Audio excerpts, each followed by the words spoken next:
Hi, St. Charles community. This is Ned Gruber. I am a 2009 graduate of St. Charles, and I'm back teaching Latin 1 and Latin 2, and I'm also the head volleyball coach here at St. Charles. I was asked to make a quick video just outlining some of the ways that our faculty have been reaching out to students during this pandemic. When everything broke in the second week of March, our administration had to act pretty quickly about getting devices to teachers. So one of the first things that I helped with was actually putting on a mask and gloves and wiping everything down. And I took some devices out to our teachers' homes to make sure that they could connect with students during this remote learning phase. I know that our technology department has also done that for some students maybe that needed an extra device to get through this remote learning phase. So thanks to our technology department for all of their leadership and answering all these questions that we've had as a faculty and our students have had. One of the ways that our teachers have been reaching out with students is through a software called Zoom. Zoom is a video conferencing software, and each class, with our adjusted schedule for remote learning, each class meets 2 days a week. So for Latin 1 and Latin 2, we meet on Tuesdays and Thursdays with all the freshmen and sophomores. And that's a way for us to have basically a normal class.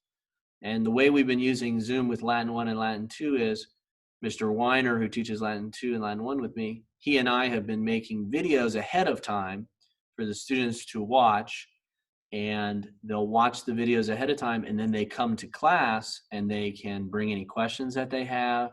I can hit some of the highlights, some of the review points, and we still get to call on students just like we would in the normal class. We're still doing recitation. Any of you graduates who remember what recitation is like, where you would stand up and walk to the front and you read the Latin and you have to parse it and translate it. We're still doing that, but now we're doing it remotely on Zoom. And it's a great way. Recitation is a great way to connect with students, make sure they're understanding, give them the help that they need to be ready for our online tests. We've also been getting some assessment data through Zoom. So for our Latin 1 classes, we start class with a thing I call a bell ringer.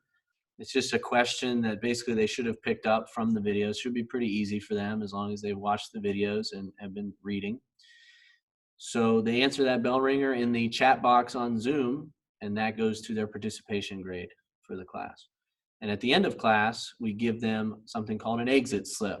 So again, it just checks for understanding, especially something that we've talked about in that class. I want to make sure, hey, before you leave, you know what you needed to know from this lesson. So they type in their exit slip in the chat box as well. And other teachers have been using other ways to communicate with students. We have a Power School Class Pages site where teachers can post work for the week and students can communicate with teachers through that. We've been, again, uploading videos. Our YouTube channel for Latin 1 is almost up to 4,000 views. So we're kind of a big deal in the YouTube world. We're getting a lot of views. And some other teachers have been reaching out with email. I know in Sister Margaret's English classes, she was telling me today she's had more than 600 emails back and forth with students because her class needs that kind of back and forth about thesis statements and am I on the right track with this paper? And so Sister's been doing a lot of work, and our other teachers have been doing a lot of work with email, corresponding with students and giving them some formative feedback as they work on larger projects. So our teachers have been reaching out to every student. I've received work from every freshman. Every freshman in Latin 1 has submitted work. So that's a real testament to our students who are staying engaged in their learning, to our parents who facilitate that every day, and to our faculty and staff. We've really continued teaching and learning. We haven't lowered the bar for these students. We're just finding ways remotely now to help them reach our regular standards. So really want to thank all of our faculty and staff, students, parents, everyone in our community for their continued support. Obviously, we're eager to have students back in the class as soon as possible, as soon as it's safe to do that.